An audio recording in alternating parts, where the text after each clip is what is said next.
partir do verso 5.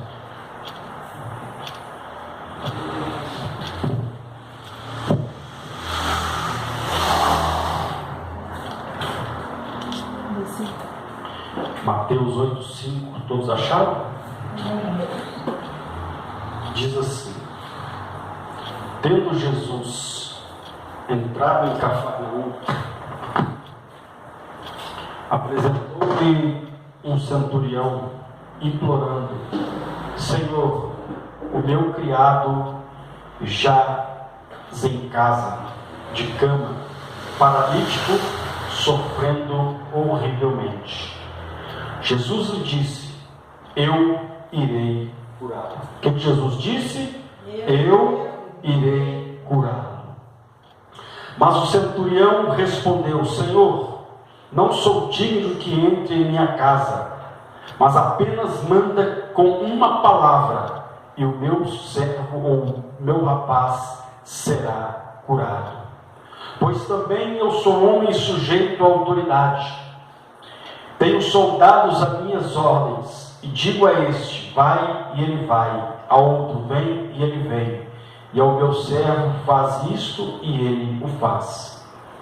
Ouvindo isto, admirou-se Jesus e disse aos que o seguiam: em verdade vos digo, vos afirmo, que nem mesmo em Israel achei fé como esta.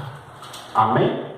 Verso 13 diz assim: então disse Jesus ao centurião: vai-te e seja feito conforme a tua fé. E naquela mesma hora o servo foi curado. Amém?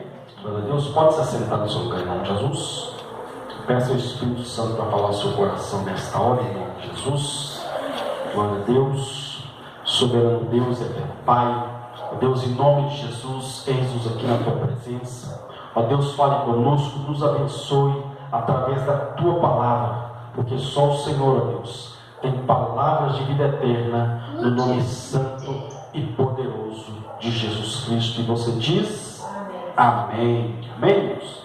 Bom, nós temos aqui um texto onde a Bíblia fala que Jesus, ele operou um grande milagre, mesmo não estando no local onde estava o enfermo. Mesmo Jesus não estando onde estava o enfermo, Jesus curou aquele homem. Mas por que, pastor? Porque isso mostra a grandeza de Deus. Porque o próprio Deus, ele diz para o profeta que ele é Deus de perto, mas também é Deus de longe. Há quem diga Deus de perto e não de longe, mas o que a palavra diz é totalmente o contrário, que ele é Deus de perto, mas também é Deus de longe. Ele pode estar aqui, falando aos nossos corações, e ele pode estar lá na nossa casa, operando um grande milagre. E isso é só para quem crê. Nós vemos aqui então a história deste homem. A Bíblia diz que este homem era um homem importante, era um homem de alta patente. A Bíblia diz que ele era um centurião. O que é um centurião? É um homem que tem 100 soldados ao seu comando. É um homem que ordena um pelotão de 100 homens. Por isso a palavra centurião. A Bíblia diz então que este homem, ele tinha um servo de muita estima. Um servo a quem ele, enfim, ele via que aquele servo o servia com amor, o servia com prazer, era um servo prudente, era um servo fiel. E a Bíblia diz então que um dia esse servo veio adoecer. Um dia esse servo veio a estar ali acamado. E olhando para a história desse servo, eu vejo quando Jesus narra a parábola de um pastor. Ele fala que um pastor tinha 100 ovelhas, mas uma se perdeu. E ele foi atrás dela para buscar e resgatar ela. Assim eu vejo a história deste homem. Ele tinha 100 soldados. Mas um dia que um adoeceu, aquilo trouxe um peso no seu coração. Aquilo trouxe dor ao seu coração. Aquilo trouxe preocupação ao seu coração. E a Bíblia diz então que ele foi até Jesus. Ele foi até Jesus e ele pôde contemplar o milagre se tornar real dentro do seu comando, dentro, ali do seu quartel. Não sei se era no quartel ou se ele estava na sua casa, não sei. Eu só sei é que o milagre de Deus foi liberado. E assim não é diferente nos nossos dias. Assim não é diferente nos dias de hoje. Porque a Bíblia diz que este mesmo Jesus é o mesmo ontem, é o mesmo hoje e será eternamente. Amém, Jesus. Mas nós temos que entender algumas coisas. Por que Jesus operou um milagre na vida deste homem? Operou um milagre na vida do seu servo? Primeiro, a Bíblia diz que aquele homem, ele era um centurião. Era um homem que tinha autoridade. Era um homem que se despiu do seu cargo, da sua posição, e ele se humilhou na presença de Jesus. Ele esqueceu que ele era um centurião, ele esqueceu que ele era um homem de alta patente, e ele foi até o Senhor. Ele reconheceu que, independente do título que ele tinha, ele sabia que ele dependia de Jesus para ver o milagre acontecer na sua vida. Tem pessoas que acham, por causa do cargo dela, da posição dela, que Deus é obrigado a fazer algo na vida dela. Muito pelo contrário, aquele homem reconheceu: o meu título não vale nada na hora do impossível. O meu título não vale nada na hora que a enfermidade chegou. O meu título não adianta de nada quando a situação aperta. Até um certo ponto eu posso comandar, eu posso ter as rédeas da situação, mas chegou num ponto que o meu título não vale nada. Chegou num ponto que a minha patente não tem serventia. A minha patente não pode fazer o milagre, mas eu sei alguém que pode todas as coisas, e eu vou atrás dele. O nome dele é Jesus. A Bíblia diz que houve uma mulher na Bíblia que ela ficou 12 anos sofrendo com uma hemorragia.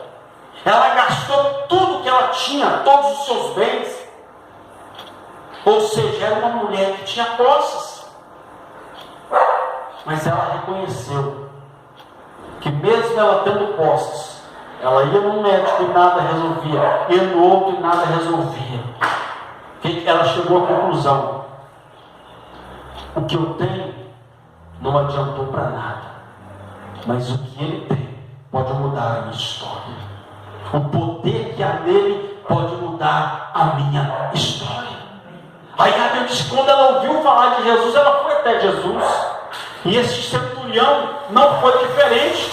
Ele ouviu falar das curas, das maravilhas de Jesus, e ele foi atrás de Jesus. Tem muitas pessoas que, por causa da sua posição, tem muitas pessoas, por causa da sua situação, dizem: eu não preciso ir à igreja, eu não preciso ir atrás de Jesus, ele pode me curar, ele pode fazer um milagre na minha vida, mas eu não preciso ir lá, eu não preciso ir na igreja. Se o próprio Jesus, que era Jesus, ia na igreja, quanto mais nós. Se o próprio Jesus tinha prazer de estar na casa do Pai, quanto mais nós. Meu Deus. Jesus, mesmo sendo Filho de Deus, mesmo tendo todo o poder e autoridade, ele estava na casa do Pai. Então foi isso que este homem fez. Ele se despiu dos seus títulos. Ele se despiu, e muitas vezes pessoas não estão precisando se despir do seu título. Muitas vezes estão precisando se despir do seu orgulho, da sua prepotência, do seu do seu achismo, e tem que se prostrar diante daquele que pode todas as coisas. Aleluia. Não houve um homem, não houve uma mulher que se prostrou diante de Jesus e não alcançou a resposta para o seu milagre.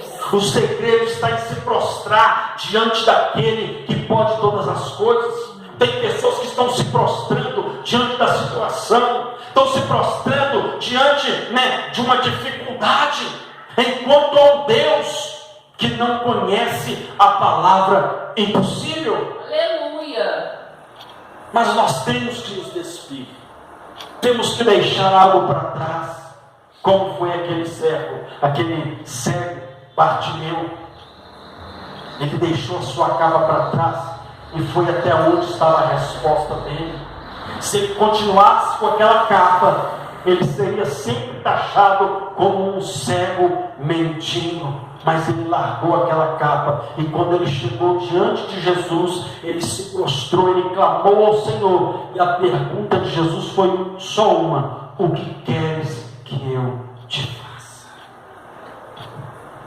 E foi isso que Jesus fez. Quando aquele homem se prostrou, quando aquele homem se humilhou, quando aquele homem esqueceu o seu título e colocou a sua situação diante de Jesus, a palavra de Jesus foi só uma: eu irei curá-lo. O que Jesus disse? Eu irei curá-lo. Ou seja, quando você se prostra, quando você entende a soberania de Jesus, a palavra dele para você é uma: eu vou mudar a sua história, eu vou operar um milagre na sua vida, eu vou fazer algo, porque você entendeu que só eu posso operar o milagre na sua vida. Aleluia. Só Ele, irmão. Só Jesus pode operar. Só Jesus. A Bíblia diz que no nome de Jesus foi dado todo o poder e toda a autoridade, em cima no céu e embaixo na terra. E a Bíblia diz que todo joelho se dobrará e toda língua confessará que só Jesus Cristo é o Senhor. Aleluia. Só Ele. E esse homem chegou até Ele e se referiu: Senhor. Porque muitas das vezes, quando chega uma autoridade, a autoridade ela quer reverência, ela quer continência, ela quer que as pessoas respeitem a sua farda. Mas esse homem olhou para Jesus e se viu pequeno diante de Jesus. Se viu um ser humano diante de Jesus, um homem necessitado de um milagre para a vida do seu serviçal, do seu soldado. Aí a Bíblia diz então que Jesus falou: eu irei curar. Aí a Bíblia diz então que aquele homem disse: Senhor, eu não sou digno do que o Senhor entre na minha casa. Eu não sou digno que o Senhor entre dentro da minha casa. Basta apenas o Senhor liberar uma palavra e o meu servo será curado. Senhor, basta apenas uma palavra, não precisa nem o Senhor entrar lá, porque eu não sou digno do que o Senhor entre na minha casa.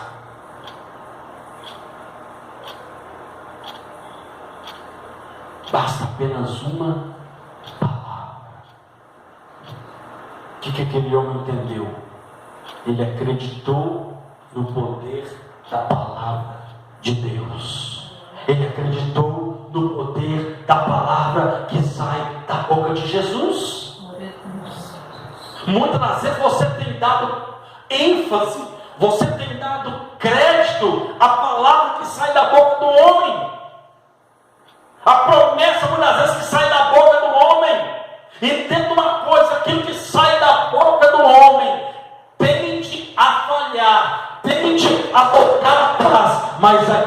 sai da boca de Deus, céus e terras passam, mas a palavra de Deus, ela vai se cumprir na vida daquele que crê. E se tem alguém, aplauda e glorifique esse Deus poderoso.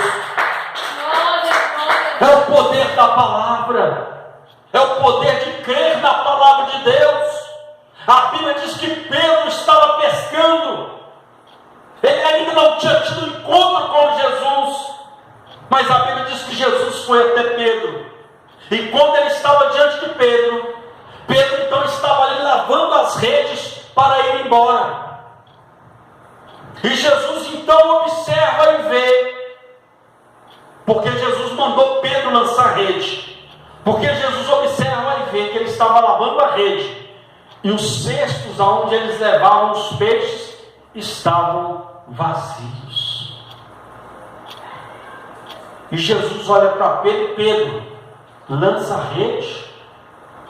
Pedro não questionou, ele disse, Senhor, eu estou até lavando a rede para ir embora.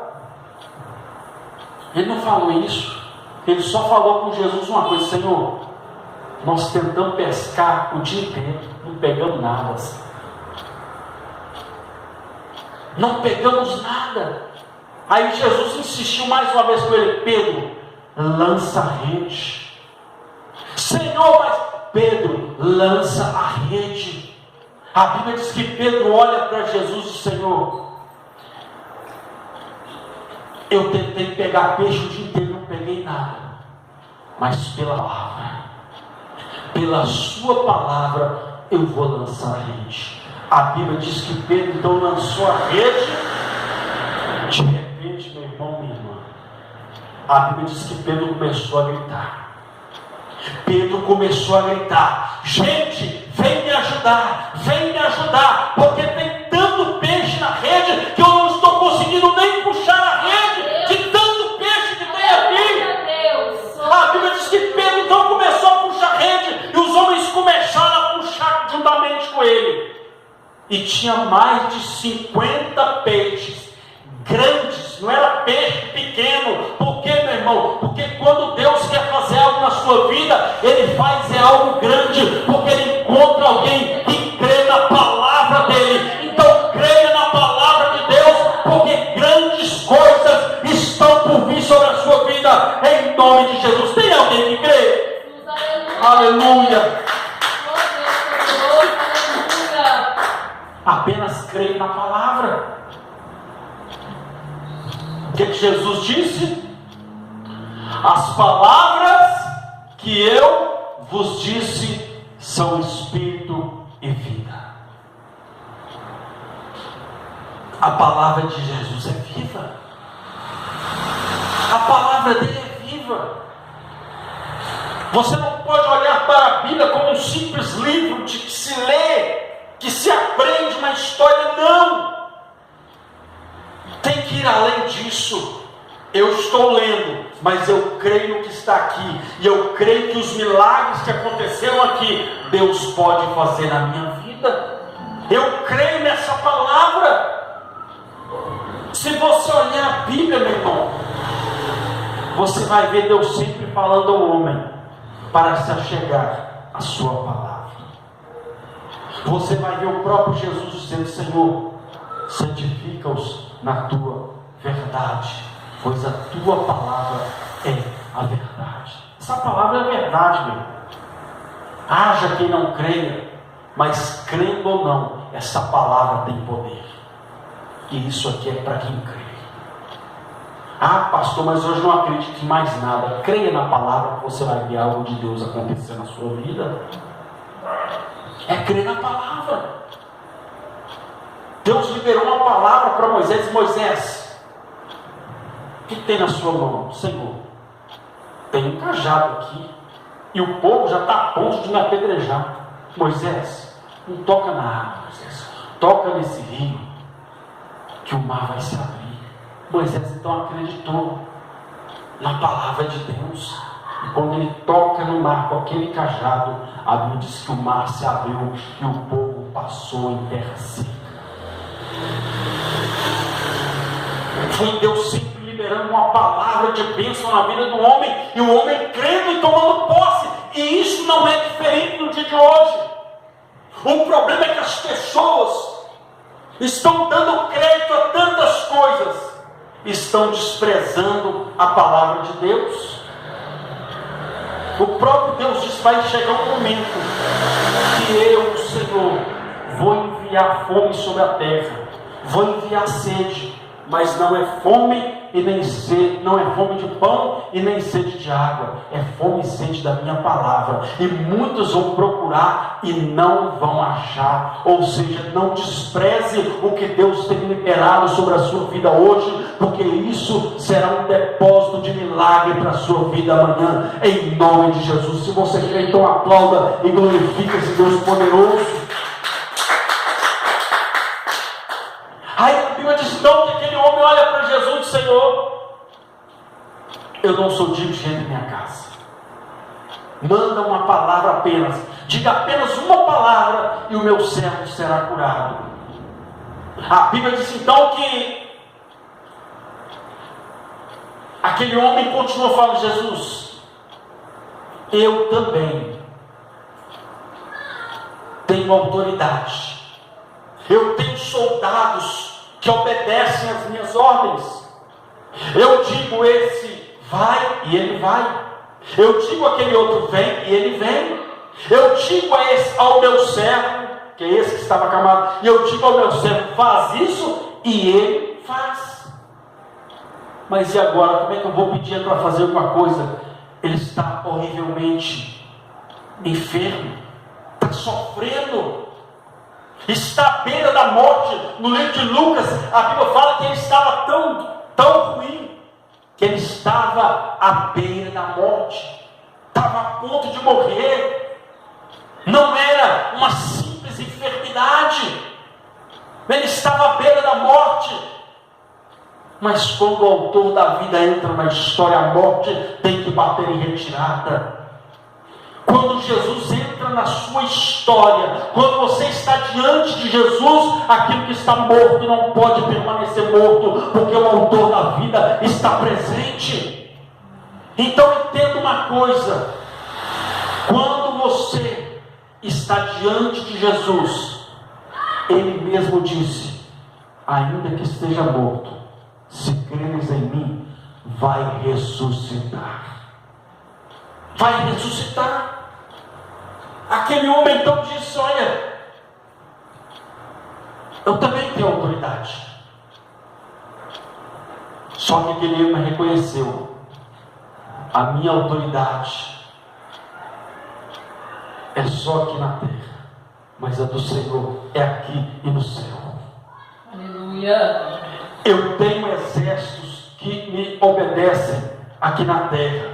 O Senhor tem ordem para que o exército da terra e o exército do céu te obedeçam. Aleluia, Deus. A minha autoridade é limitada, mas a do Senhor não tem limite. O Senhor fala e acontece. O Senhor libera uma palavra e o milagre acontece. Aleluia. Ou seja, nós temos que entender que a autoridade de Deus está acima da autoridade humana. Pastor, mas aquele médico é um ótimo médico. Ele é um ótimo médico, mas quem opera a cura é Jesus. Eita glória, Pastor, esse remédio aqui é tiro e queda. O remédio é tiro e queda, porque Deus opera a cura através do remédio. Basta você crer. Mas se você crer além, nem vai precisar tomar o remédio, porque Jesus vai te curar completamente. A Bíblia diz então que aquele homem do Senhor: a minha autoridade não passa do céu, mas a sua ultrapassa o céu, a sua ultrapassa o limite da terra. Aleluia. Então você tem que reconhecer a autoridade do seu Deus, meu irmão. A autoridade de Jesus é maior do que aquilo que tem te atormentado, o problema que tem te afligido, o problema que tem te colocado diante da parede. A autoridade de Jesus é maior que isso. A Bíblia diz claramente que maior é o que está em nós do que aquele que vem contra nós. Aleluia. A autoridade dele é maior. A Bíblia diz que um dia tentaram calar o apóstolo Pedro. Sabe o que Pedro falou? Mais importa obedecer à autoridade de Deus do que a autoridade do homem. Mas por que Pedro falou isso? Porque estavam querendo impedir ele de falar de Jesus. Aquilo lá era perseguição. Hoje a pessoa passa por um probleminha, fala mal dela, estão me perseguindo. Perseguição de verdade é quando estão querendo arrancar sua cabeça.